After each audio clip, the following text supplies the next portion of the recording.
උදාහරණයකට කිව්වොත් කතෝලික හැටියට කතෝලික ජුදා ඉස්ලාම් හැමෝටම තියෙන්නේ ඒක දේම වාගේ. එක දෙවියෙකුට තමයි අදහන්නේ. ඉස්ලාම් පක්ෂිකව අල්ලාහ් දෙවියෝ කියලා කියනවා. අපි කතෝලික හැටියට යාවේ දෙවියෝ කියලා කියනවා. මේ උච්චාරණ එකක් හේබ්‍රු එකක් අරාබි.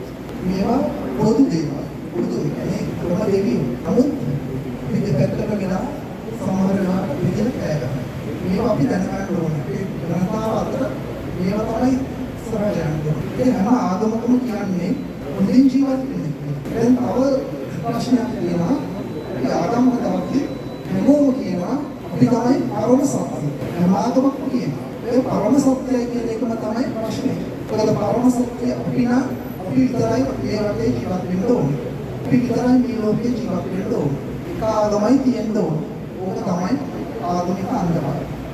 ඉතින් තමන් පරම සත්‍යයක තමයි ආත්මාර්ථය ගන්නට නැහැ. අනිත් ඒ වගේම හිතන්න ඕනේ. අනිත් එක්කන ඒ වගේම හිතන බව. ඉතින් අන්න ඒ පණිවිඩය මම හිතන්නේ අපි අතර ධාර්මික සංවාදයක් තියෙනවා. අන්තරාගමික සංවාදය, ආගමික කියනකොට ධාර්මික සංවාදයක් තියෙනවා. මම හිතනවා හොඳයි කියලා. මොකද එහෙම නැත්නම් සමහර වෙලාවට පන්සලේ වැඩකට අනිත් ආගමික නායකයෝ මල් පෝච්චි වගේ ඉන්නවා. එතකොට ක්‍රිස්තියානි මුස්ලිම් ආගමික වැඩකට ගරු ස්වාමීන් වහන්සේලා මල් පෝච්චි වගේ ඉන්නවා. ඒක හොඳයි. ඊට වඩා කිය ආගමික සංවාදයක්, ධාර්මික සංවාදයක් අවශ්‍යයි. වාද හොඳම ආගම කියලා හෙවොත් ඒකට උත්තරයක් නැහැ. ඒකට උත්තරේ දෙන්නේ අපි ජීවත් වෙන පිළිවෙල මත. තමන්ගේ ආගමේ අවුල. බර්ත් සර්ටිෆිකේට් එක ආගම නෙමෙයි ප්‍රදාත් වෙන්නේ තමන් ජීවත් වෙන පිළිවෙල.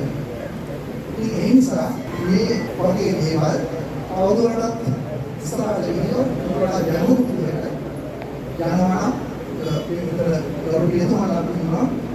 ඉතින් ඒ නිසා එහෙම යනවා නම් බොහෝ ආගමකට මුද දේවල් කියන එහෙම ගත්තාම අපිට පුළුවන් ඊට වඩා හරවත් විදියට මේ අපේ රටේ සාමය අනුශාසනයේ සම්බන්ධ වුණා.